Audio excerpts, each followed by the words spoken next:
कराई। होते भिनु सरवा चैत कुआरवा देवी दुर्गा के पाठ कराई। ए सखिया चरा ए सखिया चरा ए सखिया चरा हम मैया जी के पचरा लिखाई।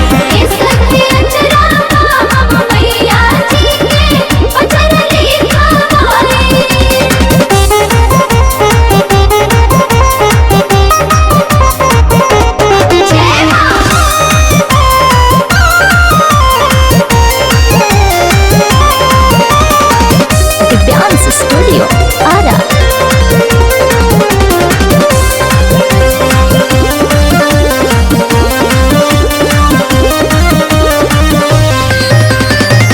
मैया जी के लाला की चुनरिया बढ़ाई के सेवकाई हम ता सब सुख पाई।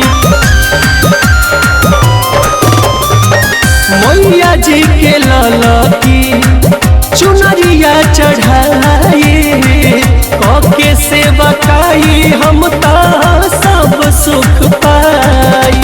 निमित डेरा हम दोनों बेहरा मैया के गीतिया सुनाई। ए सखिया चरा ए सखिया चरा ए सखिया चरा हम मैया जी के पचरा लिखाई।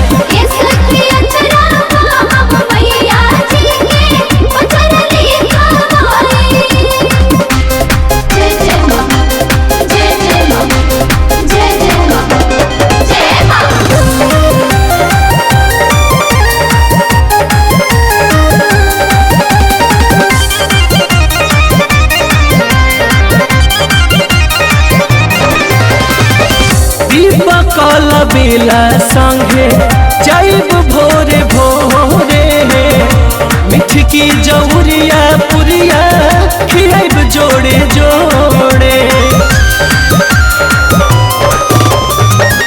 अनुअंतु सोनू संगे जाइब भोरे भोरे मिठकी जौरिया पुरिया खियाइब जोड़े जोड़े। शीतला भवानी माई महारानी जिंदगी भर गुना महगाई।